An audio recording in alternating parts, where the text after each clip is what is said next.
What's going on, everybody? Welcome back to another one. So this is the video I was gonna show you guys my new rebuild of my favorite train of all time that I used to ride when I was a kid, here and there. I mean, I didn't ride all the time, but it was just a few times here and there. The Redbird 7 train, the R33-WS, the World's Fair. So let me show you guys. I'm gonna show you guys the first one I did just to compare, to show you more the better detailing I did and the accuracy, which is a lot better in this version that I did. So let me show you guys the first one. Okay, so here is the first build I did about a year ago. Actually, it was like exactly a year ago because I saw on my Facebook when I completed my new one. My Facebook was showing me recent activities from last year on the exact date, and it was showing me the pictures that I posted of this. I was like, oh my god, it was the exact same freaking time that I built my new one. So this is the first build I did. I mean, for the most part, when I for being my first time, I don't know how to say this. For being my first time, a lot of people were telling me that this was actually a very nice train, a very good build, a very good model train, and that it looks authentic. I had people telling me it looks authentic, which for the most part, yeah, I mean, it does look cool, it looks great, but when you really look closely at it, especially in person, I mean, you could see all the flaws and how much I rushed it, because I did this in like 4 days and 4 nights, and it was pretty rushed.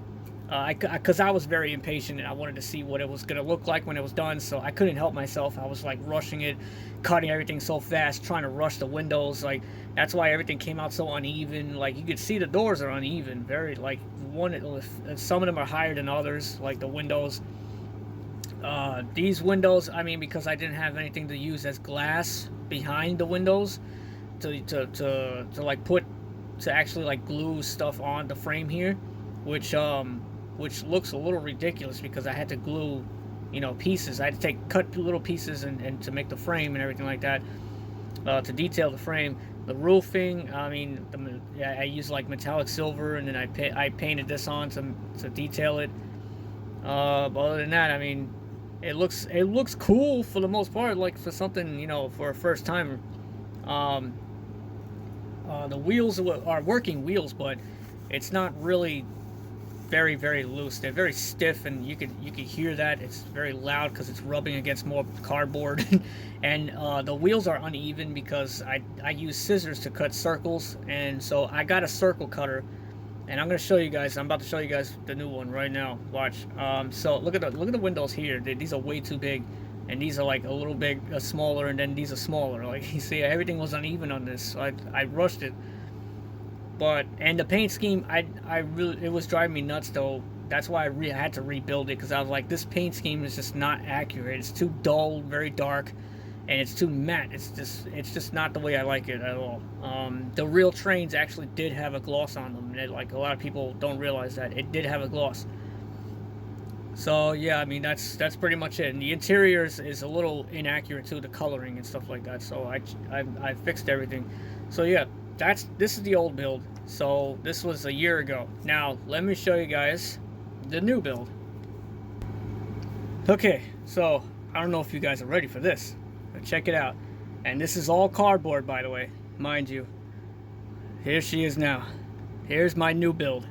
This is this Redbird 7 train, the R33-S, you could say, I guess, or the WFs, because they were first known as the S's. But they repainted them over the years. They were white once, and then they were like a mud green again, like a money green, and then they painted them red. And that was because of the graffiti. That's the reasons why they colored them red. It's because of all the graffiti. They wanted to prevent the graffiti, so they needed a color and a paint scheme that would just wash it off easily. And this was the perfect color for the red, which was a little glossy. It was actually a little glossy. A lot of people think it was just straight matte. But if you grew up in New York, you would know that they actually had a glossy shine to them. So this is my new 7 train. The accuracy is way better. The paint scheme is way better. The detailing inside is also way better. I did the interior also, which I I used acrylic markers to do the detailing inside, the seats and everything like that. I don't know if you're gonna be able to see the inside, the interior, but you can see I did the seats. I did the metal railings on the seats, or the ends of the seats, the coloring of the floor, everything. It's supposed to be the accurate colors. All of this is handmade. Everything was hand drawn. The number of the train, which I did my birth year, it's 1989. And the MTA logo, I did the MTA, whatever you want to call it, logo symbol. I drew that also, but it's supposed to have like the transit authority around it. It's supposed to, actually written out, but I can't write that small, so I just left it alone like that. The detailing here, this uses glass in the real trains, and I use plexiglass for the windows, by the way. See, there's actually windows there now this time, and I use plexiglass, like the cheap plastic plexiglass. It's like floppy, so I use that. The detailing on the gate here. I mean, I used the paper. No, what do you call that? That's like the Christmas ornaments. I use for that for the gate here. This is toothpick right here. This part right here. I did the lights. I did this detailing here for the gate, the little protection gate to prevent people from like falling out. I did the little handlebars up here. There's like handlebars up here on the real train. I did the lights up here. I did the express. I did the local. I did I had to write it out, of course, because I don't have a printer, so I wrote it out. Times Square. I did the 7. And here's the driver's compartment here. It's nicely detailed. I mean, this looks way better than the previous. The paint I did, the paint job for the whole car, except for the roof, I used spray paint, and it's the accurate color, which was apple red. Now, I didn't realize that was the apple red color, and it made sense. I mean, it's the Big Apple, it's New York, and they did it apple red. That was the actual accurate color of the train. So yeah, I mean, this looks way far better. And the wheels, oh yeah, the wheels are nice and smooth now, very nice and smooth. I used the plexiglass actually to get it to have a nice smooth roll, so it can be very smooth while it runs. And I have a circle cutter now this time. It cuts circles, perfect circles, so I could use that for the wheels. So now it's just a perfectly smooth rolling train. I mean, I don't have tracks for it, but but that's, it's really just for display, like for myself actually, really, because this is my favorite train of all time, the Redbird 7 trains. Now, as far as accuracy, like how the windows are and the doors, I kind of did the doors a little too big, the windows too, and the spacing is kind of a little too tight. They're supposed to be spaced a little bit more. The windows between the doors are supposed to like this one actually is okay, but this side right here I did a little too short.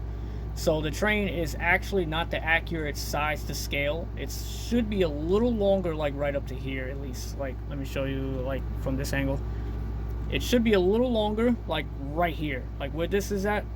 It should be like right there, but whatever. I was like, that's fine. It's no big deal. The roof was pretty much a nightmare to do because I couldn't get it to fit with the front ends of the car for some reason. Every time I was cutting like an angle out, like the shape of it out, it turned out to be wrong, and there'll be a space there. I'm like, you know what?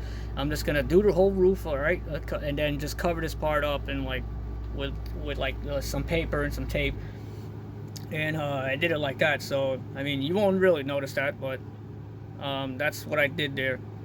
So for this here, it's supposed to be like the signs of it's supposed to say Times Square up here, and then it's supposed to say Flushing, and then of course Flushing here because it's 7-line Flushing, but it's too small, so I can't write that. So I just did a circle dot there just for the just a purple dot there just for the 7, like to pretend like the 7 is there. And that's about it. I mean, I cut out the doors too, so I could, glue them in there to make it pop in like the real doors. They're popped in. They're not popping out, or they're not a part of the whole frame here. That they're like popped in.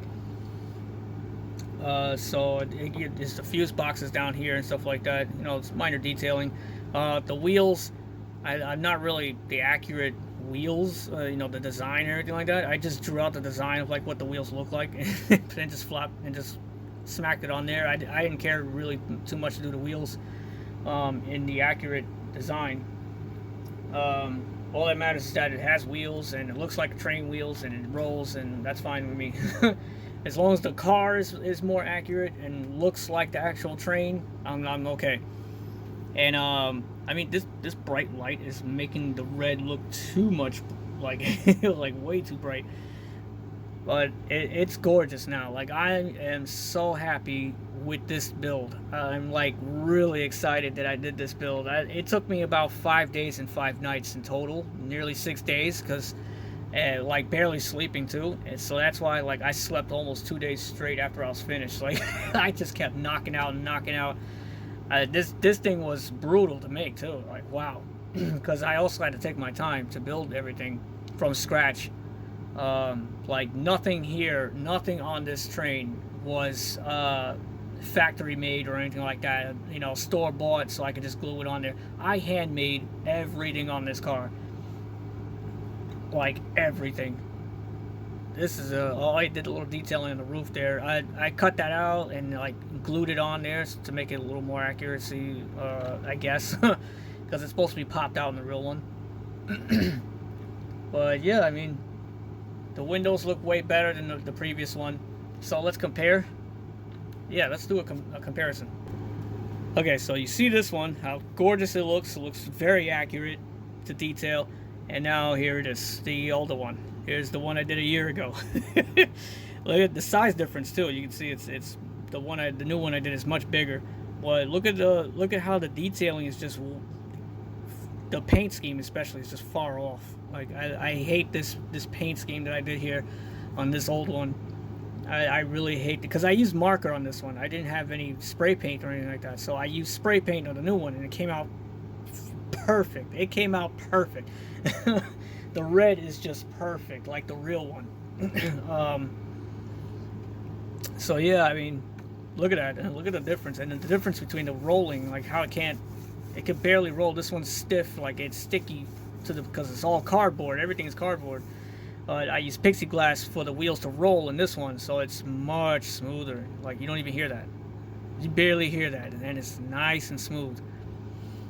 But yeah, I mean, look at the difference. How crazy that is. I mean, for the most part, this was a really cool looking train when I first did it, and I was happy with this build. But then over time, I just kept looking at it and looking at it. I'm like, you know what? I want to rebuild it because the paint scheme is throwing me off.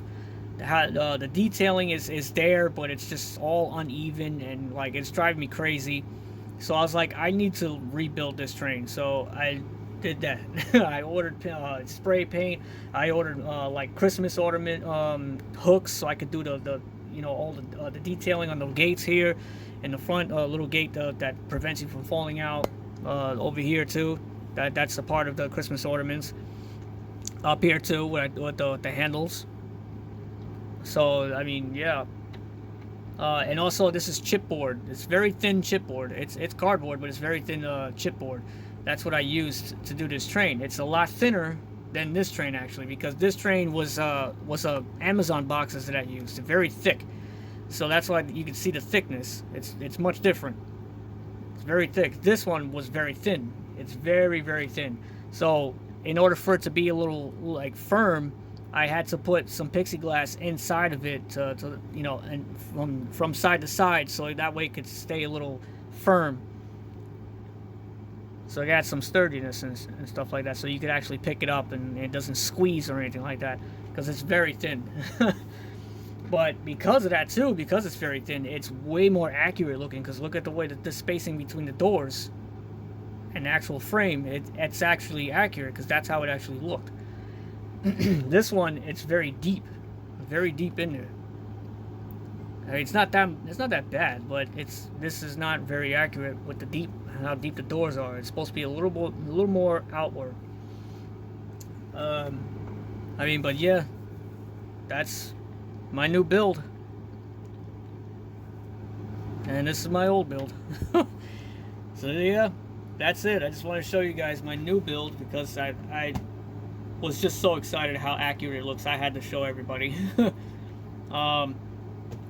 I mean, I do want to make some trains for people, but it will take a lot of time and some, you know, some fundings and stuff like that. But whatever, you know, I'll be really excited to actually make model trains for people. I'll be really happy to do that. And you know, I had my mother actually tell me that I should start doing this for the MTA, start making model trains for them.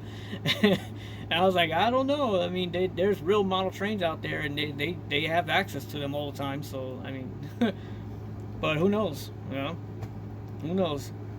But yeah, that's my model trains. My favorite train, the 7 train, R33-S, which is World Fair. If anybody doesn't know that, which was in the 60s. It was famous for like the future and stuff like that. It was events they used to hold in Flushing Meadow Park by Shea Stadium, right across from it actually. And it was events they used to hold for the future, like concepts of like what the future would look like. That's what the World's Fair was. So yeah, in case you didn't know that, that's what World's Fair was. So they made these specific trains with these windows, European style windows, specifically for that, so people could take pictures outside the windows and stuff like that. But yeah, that is the R33WF, or standard WF, Redbirds 7 train, Flushing line to 42nd Street, Times Square, New York City Subway, MTA IRT. So yeah, that's it. Hope you guys really like that. I hope it's I mean I hope people really enjoyed that and actually do think that that looks real. Otherwise, I'm gonna cry if it doesn't. Yeah, that's all. That's it, guys. So I hope you like that, and I'll see you next time in the next videos.